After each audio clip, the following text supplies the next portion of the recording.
Hola a todos, esta es la clase que corresponde a la valoración inicial del paciente pediátrico, donde vamos a reflexionar acerca de algunas particularidades que tienen los lactantes y los niños pequeños, que los hacen diferentes de los adultos y que hacen que nosotros tengamos que poner en juego conocimientos previos y también incorporar conocimientos nuevos en relación con este abordaje.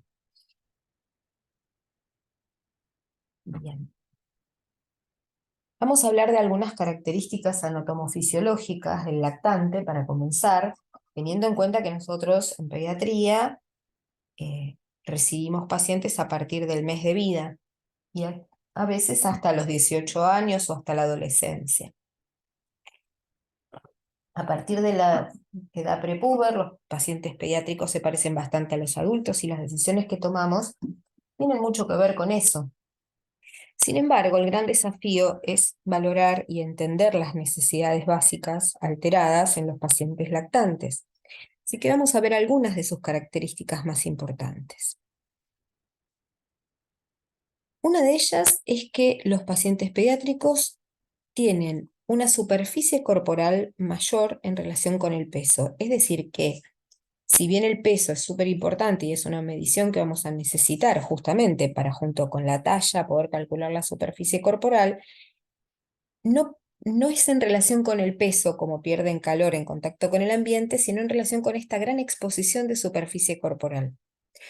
Por lo tanto, estos pacientes siempre están en riesgo de hipotermia. Las unidades en donde se valore a los pacientes pediátricos, sean en la guardia, sean en una unidad de terapia intensiva, sean en una sala de clínica, donde se realicen procedimientos con los pacientes pediátricos, deben estar acondicionadas en su temperatura, justamente para que esta exposición del paciente no haga que pierda calor y lo ponga en riesgo de hipotermia, ya que la hipotermia es deleteria para el lactante, ¿sí? Si vamos desde arriba hacia abajo en una especie de valoración cefalocaudal, nos vamos a encontrar con que, en principio, durante el primer año de vida, ¿qué está haciendo el bebé? Está creciendo y también está creciendo su cerebro. Por lo tanto, su desarrollo neurológico todavía no está completo. Para que este desarrollo neurológico se complete, además de su relación con el medio y su socialización, necesita que estas células que están presentes cuando el paciente nace, estas neuronas que están presentes al nacer, se mielinicen, es decir, esas conexiones cubran, esos cables sean cubiertos por una vaina de mielina como si forráramos un cable de electricidad, para que pueda haber conexión entre unas y otras y de esta manera transformar y transmitir información. Para que este cerebro pueda seguir creciendo, se da una cosa bastante particular que tienen hasta cerca de los 2 años de vida los lactantes, y es que las fontanelas están abiertas, es decir, son palpables, ¿sí? Esto significa que si tocamos la cabeza del bebé a nivel de la corona de la cabeza del bebé, vamos a palpar una leve depresión blanda donde no hay hueso, ¿sí? Porque justamente esta apertura ósea, esta ventana ósea le permite al cerebro seguir creciendo. Estas fontanelas, cuando los pacientes están saludables, en estado de salud, no deben estar ni abombadas ni deprimidas. Deben estar ligeramente a la altura del hueso del cráneo. Si están abombadas, estamos hablando de que hay algo que está generando una mayor presión adentro de ese cráneo, y si están deprimidas, estamos hablando de que hay una falta de volumen, ¿sí? Que puede deberse a una deshidratación severa. La cabeza es grande, ¿sí? Digamos, en relación con el resto del cuerpo, ¿sí? Si pensamos en la nariz y boca del paciente, la lengua es desproporcionadamente más grande en relación a la cavidad oral de lo que sería en un adulto. Por lo tanto, la obstrucción de la vía aérea por una protrusión hacia atrás de la lengua en casos de inestabilidad del estado de conciencia o alteración del sensorio, se presenta con mayor facilidad y con mayor riesgo que en el adulto. Por lo tanto, siempre hay que estar atentos a los ruidos respiratorios agregados, ¿sí? La tráquea es corta y estrecha, y además de ser corta y estrecha, tiene una forma cónica en lugar de tener una forma cilíndrica como tiene la vía aérea del adulto, por lo tanto esa estrechez a nivel del cricoides puede producirle al paciente una obstrucción con mayor facilidad que en niños mayores, ¿sí? Así que el riesgo de presentar obstrucción por cuerpo extraño está aumentada, ¿sí?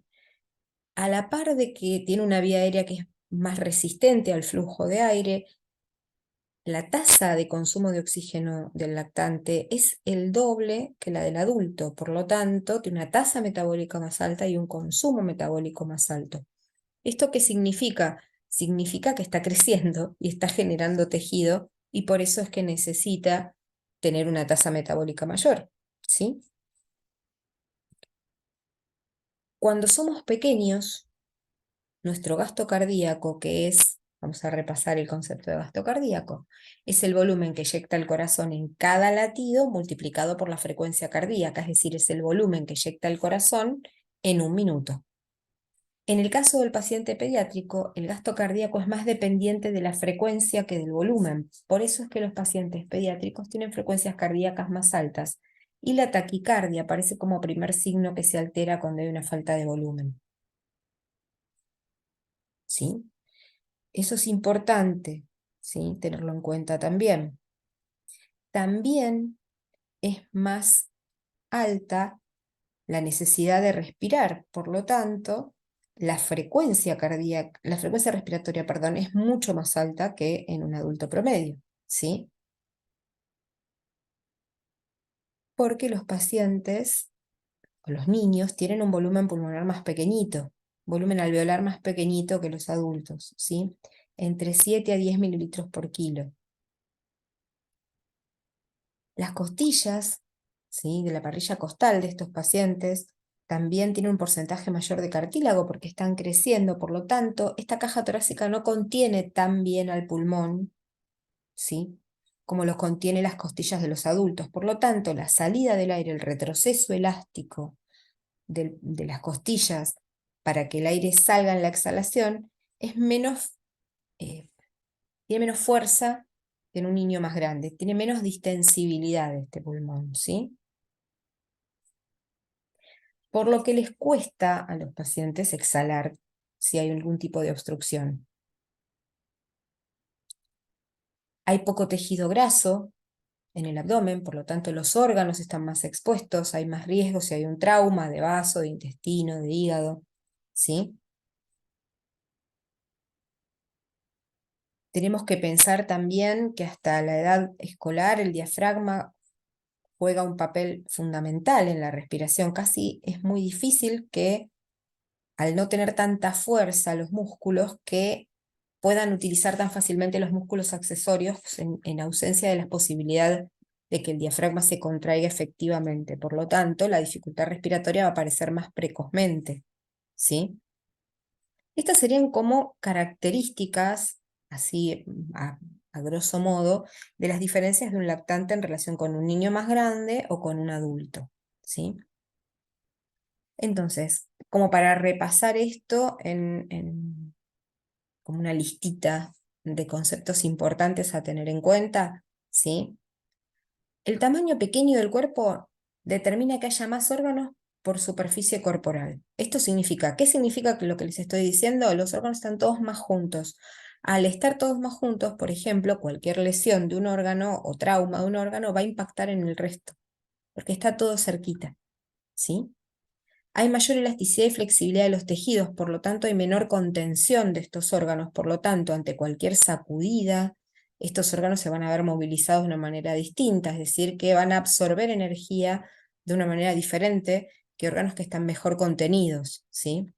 Los huesos que se están calcificando y que están creciendo también son más frágiles a las fracturas, justamente, ¿sí? La relación entre superficie y masa corporal es más grande en cuanto más pequeño es el niño, por eso es lo que yo les decía del riesgo de hipotermia, ¿no? De perder calor en relación con su relación cuerpo-ambiente. Hay menos cantidad de grasa, hay más vascularización de la piel, por lo tanto también así se pierde más calor en comparación con los adultos en relación con el medio, porque si estamos con los capilares más cerca de la piel, de lo que estaría una persona que tiene grasa, por ejemplo. Bueno, de esa manera la sangre se pone más en contacto con el medio ambiente, tanto para sufrir el calor y deshidratarse el paciente, como para enfriarse rápidamente. Y hay que tener en cuenta que como el volumen, el gasto cardíaco, el volumen minuto cardíaco es dependiente de la frecuencia, los signos y síntomas de shock pueden alertarnos tardíamente si no los vamos a buscar.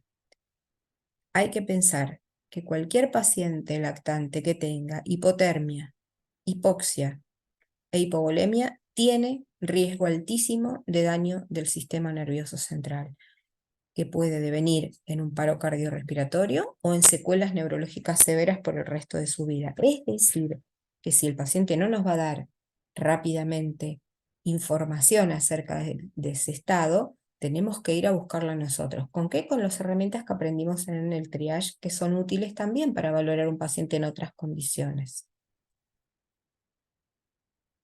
¿Qué vamos a evaluar en la evaluación primaria de cualquier paciente pediátrico? Los mismos ítems que ustedes conocen de la evaluación de los adultos: la vía aérea, la respiración, la circulación y perfusión, el déficit neurológico, la exposición y la evaluación general de todo el cuerpo del paciente, y aquí le sumamos además la F de familia en nuestro ABCDE, porque la familia en este caso va a ser nuestra fuente de datos primaria junto con el paciente. El paciente no nos va a poder contar un montón de cosas porque es un lactante. Entonces, sus cuidadores van a ser nuestra fuente de datos también, además del examen físico del paciente. Empecemos por lo más diferente. La vía aérea del niño pequeño es diferente a la vía aérea del adulto. Es más corta, se colapsa con mayor facilidad, tiene menos fuerza para mantener la apertura de la vía aérea, ¿sí? Esos cartílagos todavía, esos anillos cartilaginosos de la tráquea todavía son blandos, ¿sí? El macizo facial es pequeño, es decir, toda la zona de boca, mandíbula es pequeña en relación con la lengua, ¿sí? Es difícil observar las estructuras de la vía aérea del paciente lactante como verían las estructuras a través de, por ejemplo, la visualización de Mallampati en un adulto.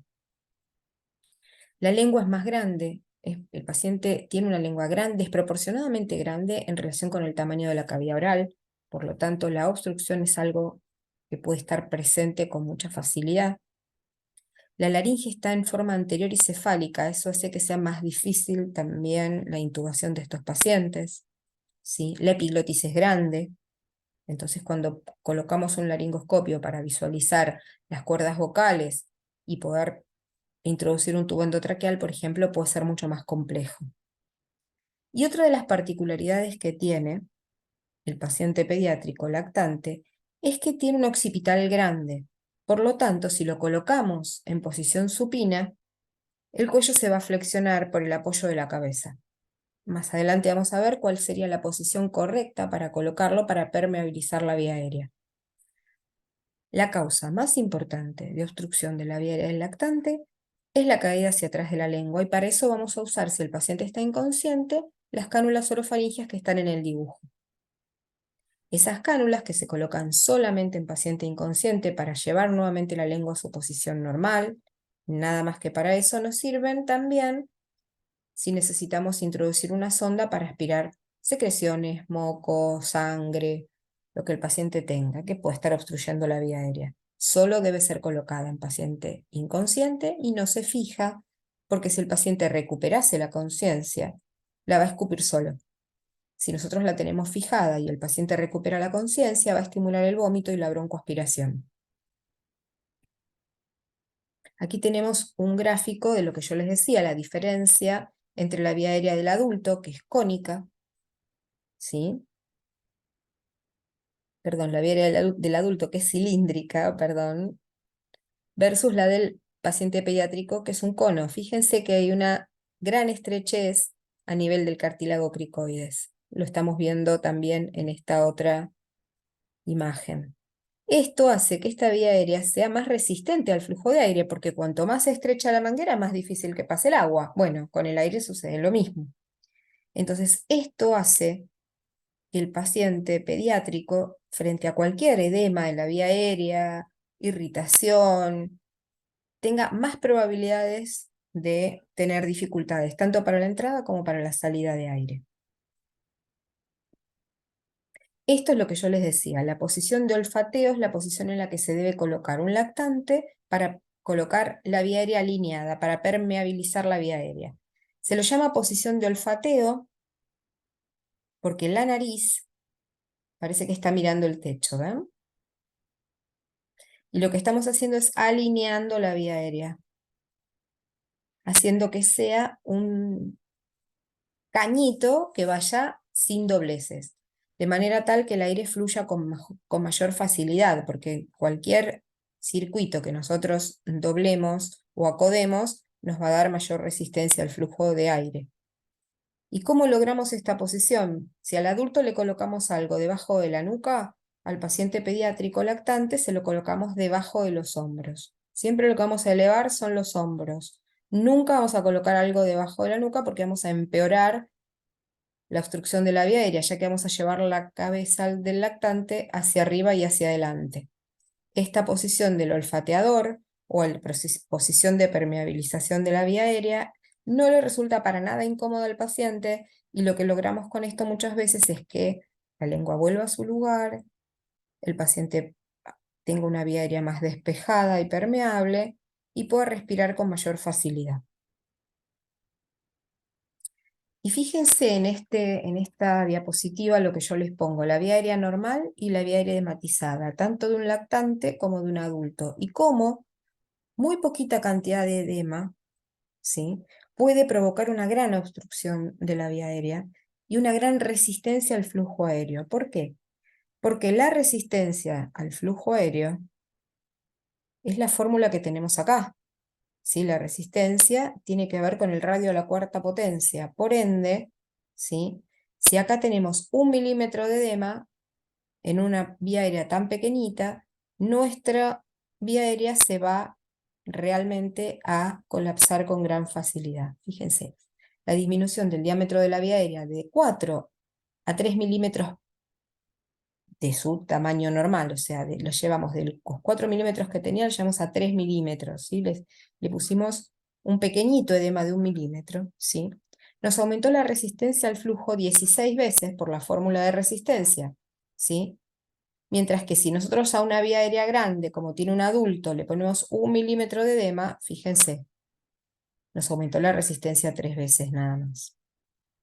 Entonces, para que esto no nos genere, ay, me tengo que acordar de esto, no.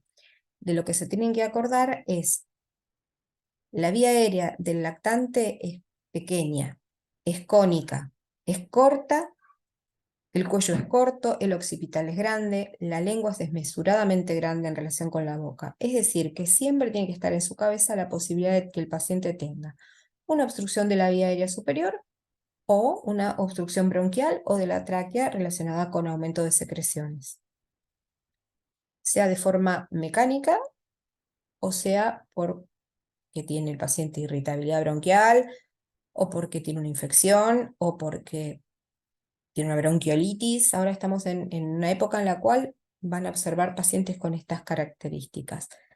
Estén siempre atentos a la entrada y salida de aire de estos pacientes y una posible obstrucción de la vía aérea. Una vez que salimos de la A, nos vamos a la B, ¿sí?, de buena respiración. Y aquí tenemos, simplemente como para que ustedes tengan una idea, cuáles son los valores de frecuencia respiratoria para cada grupo de edad. Fíjense, cuanto más pequeñitos somos, más alta es nuestra frecuencia respiratoria, porque más alta es nuestra tasa metabólica y más alto es nuestro consumo de oxígeno. Y a la vez tenemos menos alvéolos y tenemos menos volumen corriente. Por lo tanto, vamos a tener que respirar con mayor frecuencia. Aquí tienen un ejemplo de las secuencias de auscultación. Es muy difícil auscultar un lactante, es más fácil auscultar un niño pequeño. En el caso del lactante, siempre vayan a tratar de escuchar la entrada y salida de aire en la zona de la línea media axilar, que es a donde mejor se escucha, porque cuanto más se acerquen a la zona de la línea media clavicular, van a escuchar el corazón en todo el pulmón. El corazón del lactante suena muy fuerte en función de que hay muy poco tejido que lo protege en el pecho, no hay mamas, no hay tejido graso, entonces a veces se nos complica un poco escuchar los vértices en la cara anterior, ¿sí? Pero sí se escucha mejor en la zona de la línea media axilar y en la espalda del paciente. ¿Qué podemos llegar a escuchar como sonidos no normales? El sonido normal de la respiración del paciente lactante es el murmullo vesicular, exactamente igual que en cualquier otra persona. Podemos llegar a escuchar crepitantes finos, ¿sí?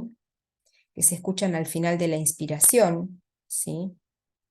A veces es difícil escucharlos, puede ser que haya un poquito de secreciones en los alveolos, en los bronquios, por eso se escuchan esos ruiditos como los crepitantes finos, solemos decir que se escuchan como si algo se estuviera friendo, ¿sí?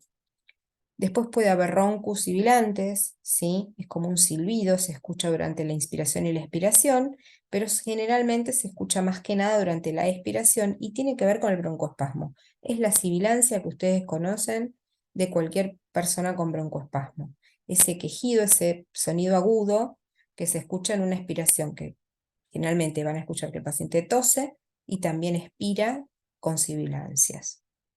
Y después puede haber otro tipo de roncus que son más opacos, más mate, ¿sí? Y esto tiene que ver cuando el aire pasa a través de secreciones espesas, ¿sí?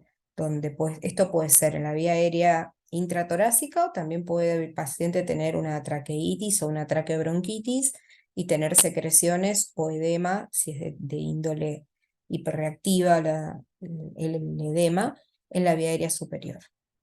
Es decir, que cualquier ruido que no sea el murmullo vesicular es un ruido que nos tiene que alertar a empezar a pensar que puede haber alguna complicación a la entrada y salida de aire o alguna complicación tanto de tipo infecciosa como de tipo hiperreactiva en la vía aérea superior o en la vía aérea intratorácica. ¿Qué vamos a observar? Hasta ahora escuchamos, ¿sí? Vamos a observar tiraje, ¿sí? Que el tiraje de los músculos intercostales se va a ver bien marcado porque no hay grasa que cubra las costillas, así que los van a ver realmente como las costillas se levantan, se horizontalizan, ¿sí? Puede haber tiraje supraclavicular, el paciente eleva los hombros, ¿sí? Puede haber aleteo nasal, ¿sí? Porque lo que se intenta es que aumente la entrada de aire, entonces las narinas involuntariamente se abren, ¿sí? Que el paciente cabecee. Cuando cabecea es cuando intenta tirar la cabeza hacia arriba y un poco hacia atrás, ¿sí? Va a aparecer la taquipnea, ¿sí? Que es importante tener en cuenta que la taquipnea es el primer signo que se altera cuando hay alguna alteración del medio interno también, o sea, no necesariamente va a aparecer la taquipnea solamente frente a un cuadro puramente respiratorio. El paciente puede estar cursando una acidosis metabólica y hacer como resultante un intento de compensación respiratorio con un aumento de la frecuencia cardíaca y de la frecuencia respiratoria y de la amplitud de la respiración, ¿sí?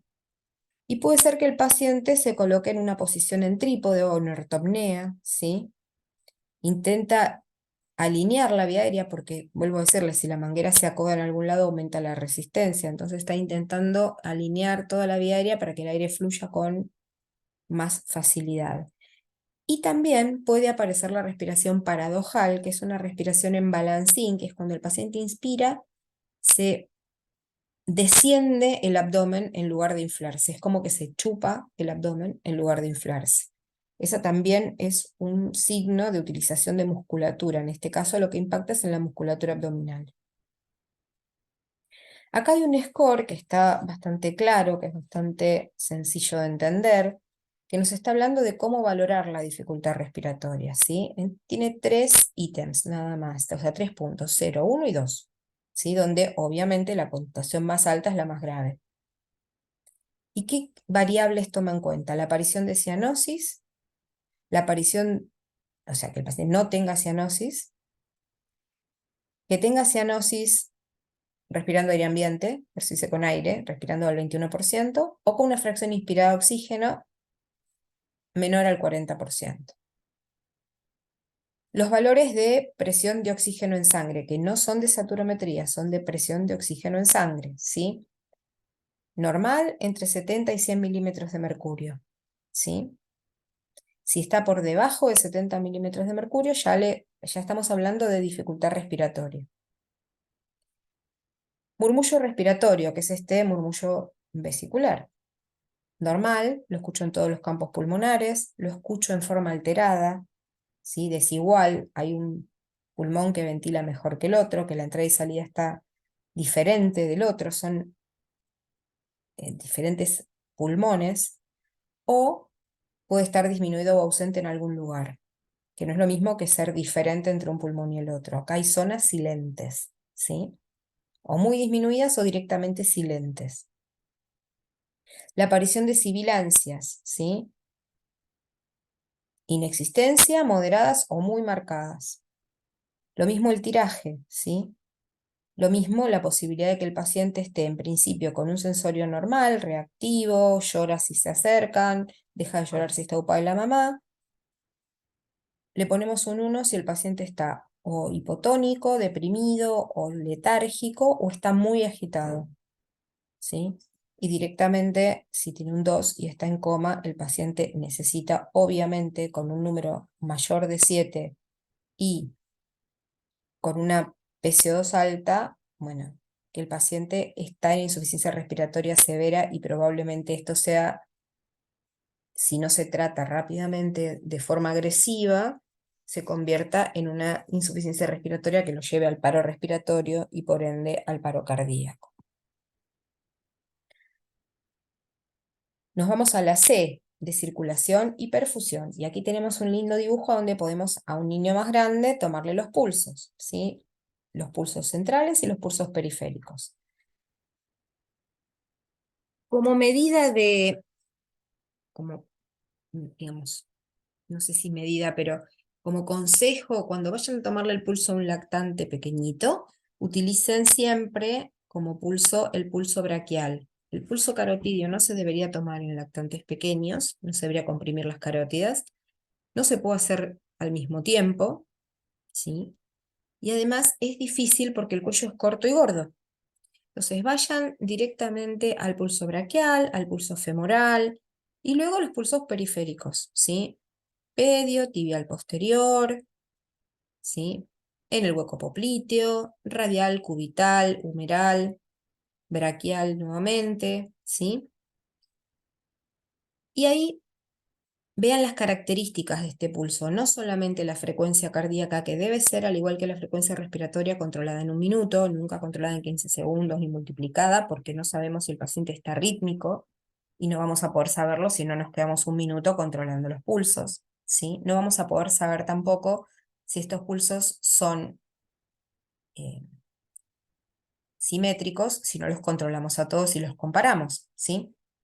Y aquí tienen un cuadrito de las frecuencias cardíacas que, como habíamos dicho anteriormente, el gasto cardíaco es dependiente de la frecuencia, por lo tanto, cuanto más va creciendo nuestro paciente, más se parece la frecuencia cardíaca a la frecuencia cardíaca de los adultos, va descendiendo y este gasto cardíaco ahora empieza a compartir la codependencia entre volumen y frecuencia.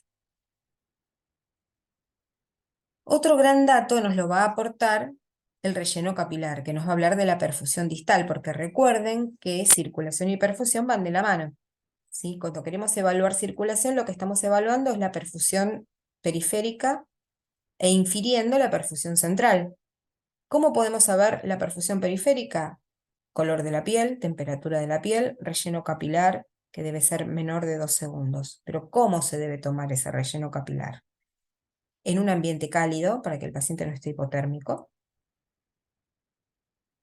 con el miembro sea superior o inferior a una temperatura normal, no vasocontraído ni vasodilatado, el brazo o la manito del paciente a la altura del tórax o en su defecto, si lo van a tomar en el pie, con el paciente acostado en decúbito supino para evitar tomar éstasis venoso y no relleno capilar arterial. Y ahí hacemos presión y esperamos a que vuelva a ponerse rosado. Si esto sucede en menos de 2 segundos hasta 2 segundos, hablamos de relleno capilar normal y una perfusión normal. Lo vamos a comparar con la frecuencia cardíaca, con el color de la piel, con la temperatura de la piel, con el estado de hidratación, con la simetría y presencia de pulsos, que además estén cercanos, que no estén alejados, para que no estemos pensando que puede haber hipovolemia. Y un gran indicador de la perfusión central es el estado de conciencia y la diuresis. Si el paciente tiene un estado de conciencia aceptable y tiene una emisión de diuresis aceptable para su tamaño, cercana a 1 mililitro/hora, o por lo menos en esta primera etapa, podemos evaluar que el paciente tiene presencia de diuresis, estamos hablando de que la perfusión de órganos está conservada.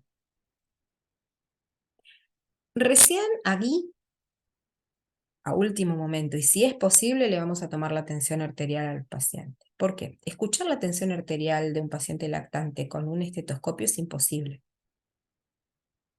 ¿Sí? Es imposible. Segundo, hay que tener, porque el paciente no va a colaborar además, y porque tiene una frecuencia cardíaca tan alta que nunca van a escuchar el segundo ruido diastólico. Nunca van a escuchar la tensión arterial diastólica en un paciente con un estetoscopio y un tensiómetro en un lactante. Vamos a necesitar un sistema de medición automatizado de la presión arterial si es que queremos saber qué tensión arterial tiene el paciente. Por otro lado, necesitamos que el manguito cubra 2/3 del tamaño del miembro y que haya para cada paciente el manguito indicado, ¿sí? Porque si no, ustedes acá tienen una lista en la diapositiva de todos los errores posibles. Si coloco un manguito más grande que 2/3, me va a subestimar la tensión arterial sistólica. Y si coloco uno más pequeño, me la va a sobreestimar, es decir, me va a dar valores más altos, ¿sí? Por otro lado, puede ser que el paciente esté a los gritos llorando y sea totalmente errático el valor que le vamos a dar, le vamos a atribuir a ese registro de tensión arterial. Pero en caso de que pudiéramos tomarle la tensión arterial al paciente pediátrico un poco más grandecito, o en su defecto con un sistema automatizado y haciendo varios controles, tengamos fidedigna seguridad de que esa tensión arterial que estamos midiendo representa la tensión arterial real del paciente, los valores que nos van a definir hipotensión van a ser en menores de 1 año un valor de tensión arterial sistólica menor de 70 milímetros de mercurio. Entre 1 año y 10 años, un valor mayor a 70 milímetros de mercurio, ¿sí?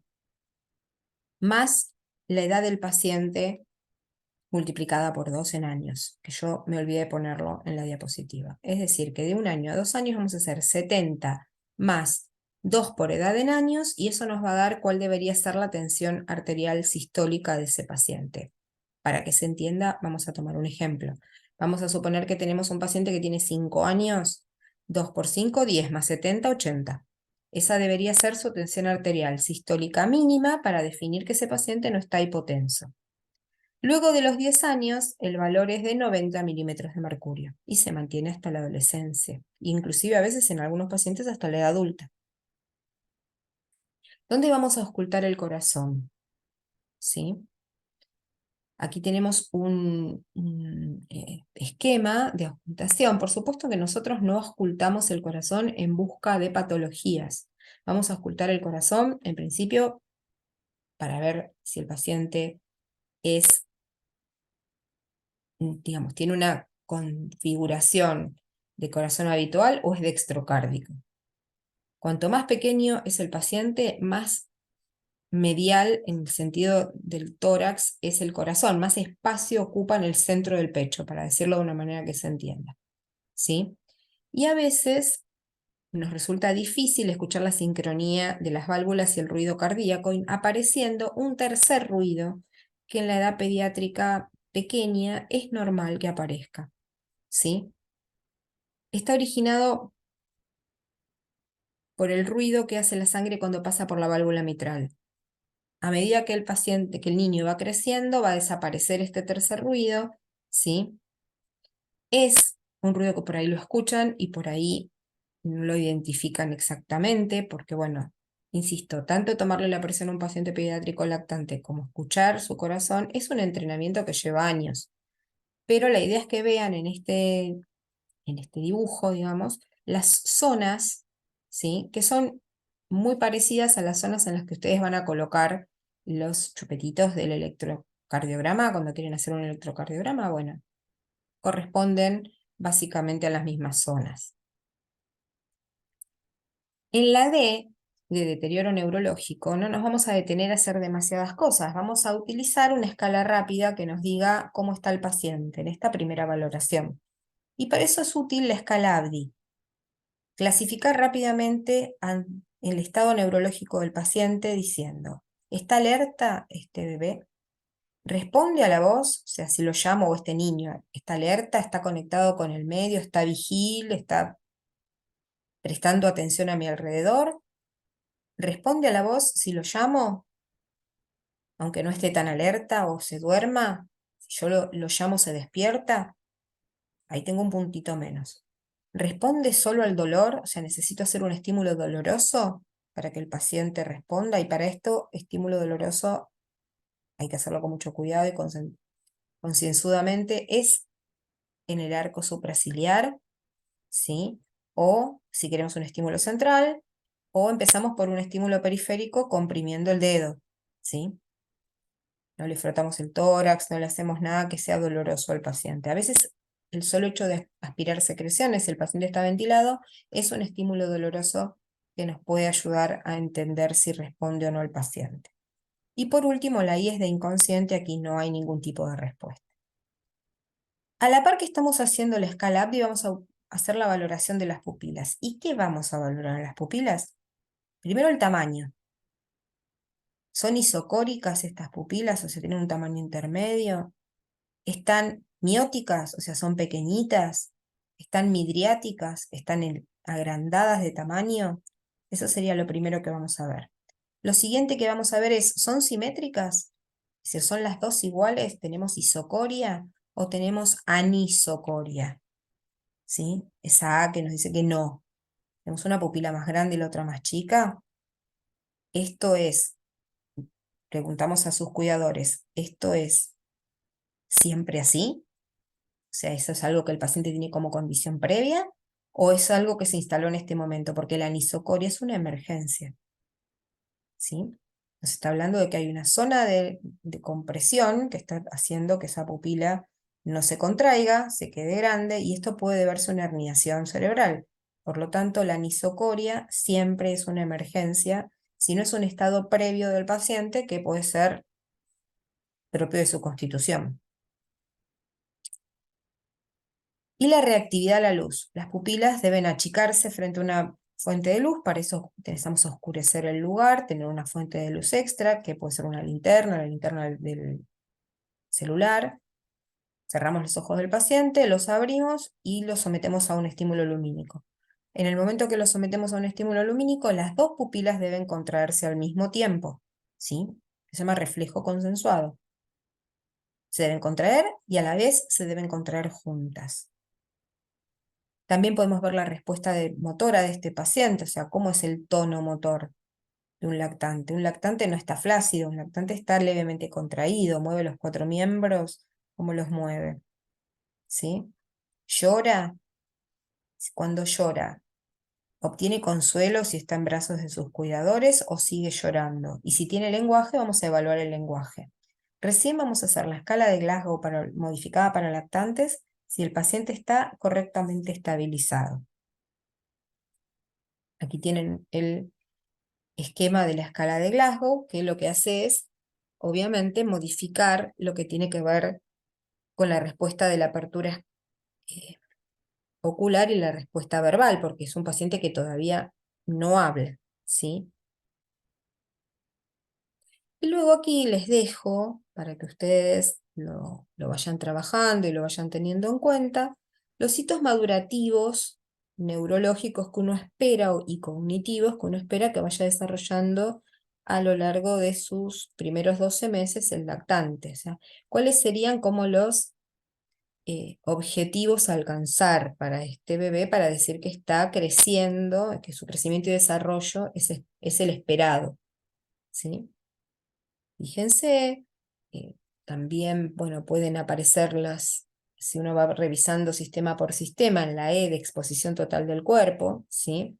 Podemos ir viendo cómo hay algunos problemas generales que uno podría pensar en los chicos, desde eh, que aparezcan las enfermedades típicas de la infancia, como las eruptivas, hasta que aparezcan diferencias en el control de esfínteres según la edad, eh, que tengamos alteraciones en el desarrollo puberal, que tengamos alteraciones en el crecimiento en general del paciente, problemas visuales, que aparezcan las otitis, que son bastante frecuentes en la edad escolar. Es decir, acá tienen una lista para chequear de situaciones esperadas como alteraciones en la primera infancia. ¿Por qué le agregamos la F a nuestro ABCDE?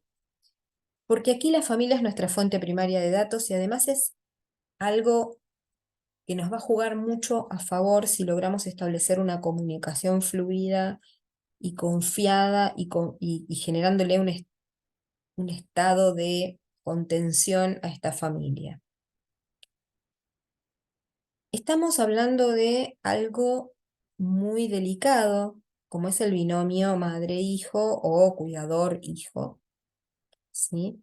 Donde si nosotros intentamos separar esto, estamos, estamos perdiendo una gran oportunidad de tener mucha información sobre ese paciente, información que el paciente solo no nos va a poder dar, ¿sí? Por eso decimos que la familia es la fuente primaria de datos.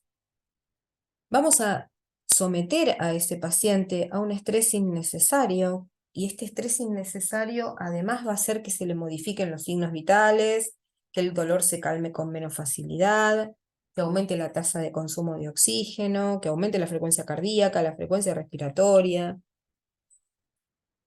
Es decir, que vamos a encontrar alteraciones del otro sistema solamente porque separamos a ese bebé de su cuidador principal.